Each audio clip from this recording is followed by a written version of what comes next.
nos seus dias azuis, prolongo os seus cabelos, orvalhos se enfeitam às nossas veias, caminham pelos becos, eu abro um teorema, povoam-se vermelhos.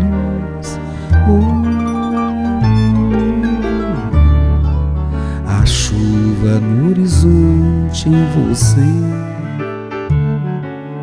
meus olhos ficam presos,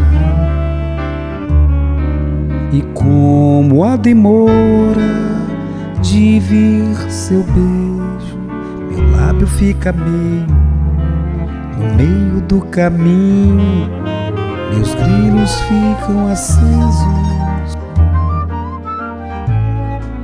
Eu fiz um soneto às 6 da manhã, foi de onde você veio,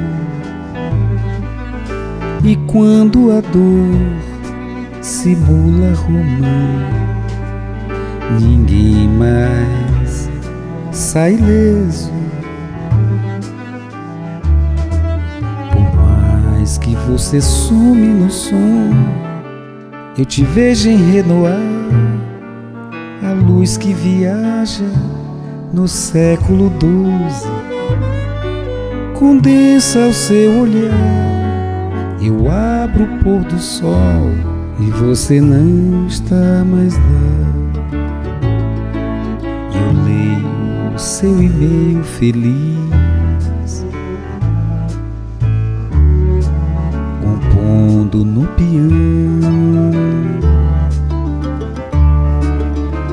Você me mandou um verso tão torto, eu li ele plano no meu coração, na minha canção.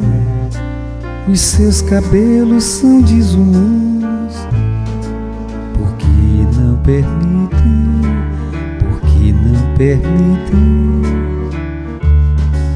meu sonho.